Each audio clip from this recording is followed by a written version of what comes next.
Welcome to yet another episode of MCO Talk. My name is Vincenzo Landino, your host. Joining me is my co-host Ashley and the lovely Rachel Miller. Hey everybody. Little bit of technical difficulty this evening, trying to get a couple of our guests on. So we're going to start.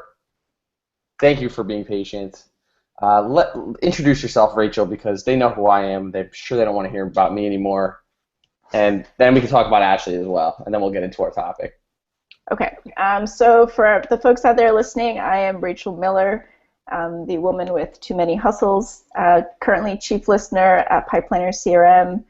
I am Marvel at Talent Culture, and I'm currently going by Cat Herder, Millennial CEO. But I'm really excited to be here. The topic is awesome, and I think it'll be a fun discussion. I'm excited to have you, and I'm glad that at least one of our guests didn't have technical difficulty getting on. Oh. Like, damn you, Google. Yeah, Google that's the way it works sometimes. Make it easier. And this is my lovely co-host, Ashley. You've seen her face probably the last, 3 weeks now, Ash? Is it 3 or 4 weeks? Yeah, I think like 3 or 4 weeks. She's definitely the better half of the show, no doubt. But introduce yourself. Talk about what you're doing. I know people love to hear about cool new apps, so tell us a little bit about that before we... Yeah, so my name's Ashley Pengilly. I do social and community for a startup called Hey Let's. Hey Let's is a social network where people share their awesome experiences. So instead of using ratings and reviews to discover things, you just use recommendations. So I've been going on it for about 9 months now. Last week we had a huge week, made Product Hunt, TechCrunch, Wall Street Journal, Britt & Co. And then been hearing some buzz in the office, so it's been really exciting and a lot of fun. Hey, you know what? That brings us right into our first kind of question. It's never really questions around here, it's just conversation. But the topic is humanization, and I think both of you have, I think all three of us, I think anybody can talk about this topic, but let's start with Ashley. Actually, let's start with our guest, Rachel. Define humanization? Okay. Well, I was thinking about this earlier because it is the topic and all, and it seems easy to define, it's human, right? We just be human, but I think for me, and whenever I think of the humanization of business, it's kind of focusing on the empathy aspect, and I think that really helps us to market and sell better. So, and I know what I do in a professional capacity, I try to put myself in other people's shoes because it helps me understand them better. So for me, the humanization of business is, tapping into your true human, being empathetic, and leading with that in everything that you're doing. And we'll just turn it over to you, Ashley, because why not? I guess humanization is just basically the concept that businesses are becoming, personalities. We're not just cold, hard, we're not brick and mortar, we're not just, things, we're actually becoming, humans in a sense that, hey, you communicate with you, I want to know what you're up to, I want to encourage you to do other things that aren't related to us. So kind of that personalization that we've been, missing over the last couple of years. I mean, business has always been human, though, so the term is a little weird, right? Because it's always been people doing business with people. So, I mean, I think for me, I would like to ask both of you, where do you think the phrase came from, and why are we having to focus on being human when in reality we are just human? Why are we struggling? Yeah, we're human, but here's the challenge, and this is what I think has happened with the world becoming so digital, is that people, this is what we do now. This is our life. We're like this, constantly. We're always. And I think sometimes, and we have a little logo that's our head or whatever it might be, and we as users forget that there's an actual person talking sometimes. Today was a perfect day for me to really connect with a lot of people from my Twitter relationships and I got to reinvest in relationships. I got to meet them in person, and it was awesome. That was humanizing. I had the opportunity today to run a live stream Periscope for Applebee's Taste the Change Fest in New York City, Times Square. And the whole point of that was to really bring humanization to the brand. Put a face to it. Somebody's walking around. I was talking to average Joes that were there enjoying the fest. I was talking to VIPs. I was talking to influencers. But the biggest point of what I was supposed to do was to talk to just everybody and show the food and show what people are doing, show them eating it. What do they think about it? Candid reactions. That's humanization. That is what we want to move towards, is giving a brand, or giving these brands, giving these little logos a voice, giving them someone. And if it's, whether it's Brian or whether I think we all kind of talk about it, but when you put that name, or when you put a face behind a brand, that's when you really start to see the engagement, and you start to see people really building loyalty towards a brand. No one's loyal to a logo.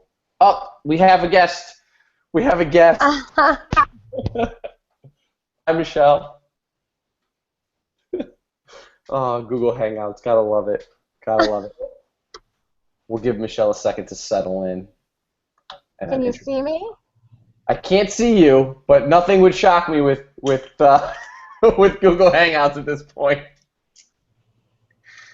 How about now? Awesome. Yay! Oh, there you are. All right. Welcome.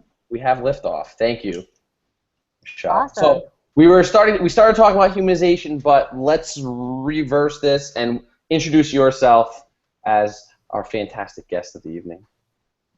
Oh, awesome. Thank you. I'm Michelle Killebrew. I'm currently leading digital transformation, actually, for the cloud division, and have been doing so for a short while now. So that's responsibility for really unifying our experience across ibm.com/cloud and all of our digital demand generation campaigns. Most recently, I was leading strategy for our social business category, which was really a portfolio marketing position that was leading the strategy for our portfolio of over 400 solutions. So that's competitive analysis and thought leadership and brand positioning and awareness, and all of that kind of great stuff. So I'm really happy to be here. We're very happy to have you, and sorry about all the technical difficulties and all that, because you know what, if it didn't go absolutely perfectly, or if it went absolutely perfectly, then something would be wrong. That's the way I look at it. So right. Overly produced. We already asked the question, but can you define humanization in your eyes? Like, I don't, not by the book or anything. What do you think humanization is in any regard? Yeah, I think it's really sort of tapping into, I guess, our authenticity and our desire to belong and relate to one another. And, from a brand perspective, it's relating to people on a very individual level. What are their wants and needs, and communicating in almost, in a very one-on-one way that's building a relationship over time. Yeah, what you said there about building authenticity is, it's kind of a big buzzword, but it's so true. Yeah. People use it, but I don't think you can ever really overuse that word. Being real, being authentic, it's just, I don't think it'll ever go away, because that's what people want to see and want to hear. So let's go. Go ahead. Yeah, I think brands that are not sincere and are not authentic, people see right through it, and they've got the power of their mobile phones and the access to all of the information from the entire the entire internet in their pockets. They see through it like that, and so that sincerity and that transparency and that authenticity is part of what makes that human experience. Yeah, and I guess another thought that I was having is, how or why is humanization, or how can it be? Hey, what's up? Brian Fanzel just joined us. Look at this. My pinch hitter, I called him off the bench. I don't know this guy. Can someone tell me who this guy is? No, we don't need to introduce him. No introduction for Fanzo. He's just jumping in for us. Thank you for coming in, Vince. And Are obviously you muted? He's not muted, no. So I want to know, where can humanization, or why is humanization a strength in the business-to-business realm? I think it's so easy to be human in kind of that B2C aspect or that B2C world, but how does it change, or does it change when you're dealing with B2B? And we'll lead off. Shelly, you can go ahead and answer that one, and then everyone else can jump in. Sure, yeah, absolutely. So I think, ultimately, people have become a lot more, I guess, expectant of an individual relationship with the brands that they trust in their personal lives. So you think about, the relationship that we have with Apple or different brands in the business-to-consumer world.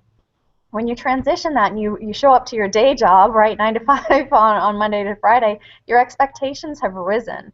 So when you're going through that sort of consideration cycle about technology or solutions or services, you have a different expectation as an individual about what makes an experience just acceptable, let alone sort of, exceeding those expectations. But I think essentially the bar has been raised because our experiences in the consumer space have altered so drastically. Yeah. Rachel, what about you? What do you think about that the B2B? I know we talk about B2B, B2C, but again, how much of a difference is there? Is there a difference? Should there be a difference? Should we be focusing on different things? Yeah, I mean, humanization in B2B is incredibly important. B2B buying, compared to B2C, the dollar amounts are so much higher. I mean, flippantly, you can buy a candy bar. You don't think twice. You don't really care if Snickers is in the good public graces or not. But B2B, you really want to like the person you're doing business with, and they become, a friend in some cases. They're people that you speak with regularly.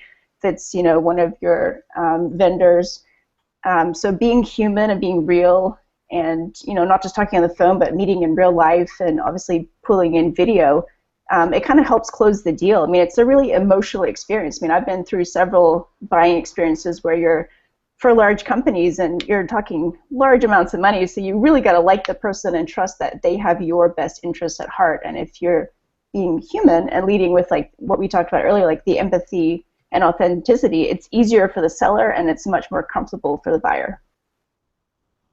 Yeah, I mean, it's the comfort level is, what you said there, where you focus on comfort. I think that's so important, and we sometimes kind of forget that people need to be comfortable to make a sale, be comfortable to do business with you. It's not just cut and dry, sign a contract, you're done. I mean, there's a relationship that has to be built. So it's trust. I like that answer. Yeah, I think sort of one of the next, buzzwords is going to be, we're going to hear trust a lot, right? Because it's building that relationship and that trust. Yeah, and you can't build trust without being human. So again, it goes back to the original definition of humanization. If we're sitting here trying to just sell, it goes back to like the basics. We'll even go to like social media or even selling in general. If you're just a billboard and you're sell, you're not human. A billboard's not human. But we have so much opportunity now, I think, with social media, things like this, as Google Hangouts and Skype and FaceTime, and we have so much more opportunity to be human.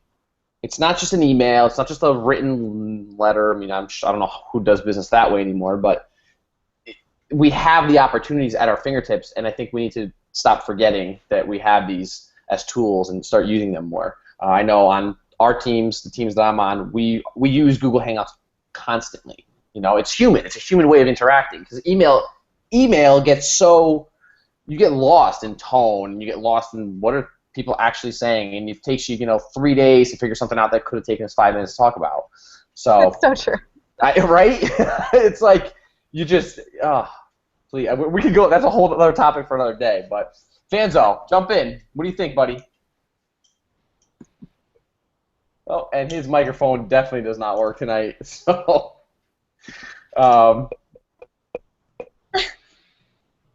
he is tweeting fast and talking really fast that we can't even hear him. How about you, Ash? What do you think? For B2B and Yeah, do you think? I mean, we'll talk. We can talk B2B, but I know that your app, your startup that you work at is not B2B. But Yeah. why is it? Why is humanization a strength in that aspect? In startup, in the type of app that you have. Um, Yeah, so I think the culture in its sense, startup culture is very, it's very humanized. People are kind of like, what are you most comfortable wearing to work? Like, go ahead and wear that. Like, we understand that, that's how you perform better. It's kind of, people make fun of us because we run around in sweats or, we're in hoodies and sandals. And I think that the culture in itself is very much like, we want you to work the hours that you choose because we want you to be the best that you can be. It's kind of like understanding the needs of different types of people and being dynamic.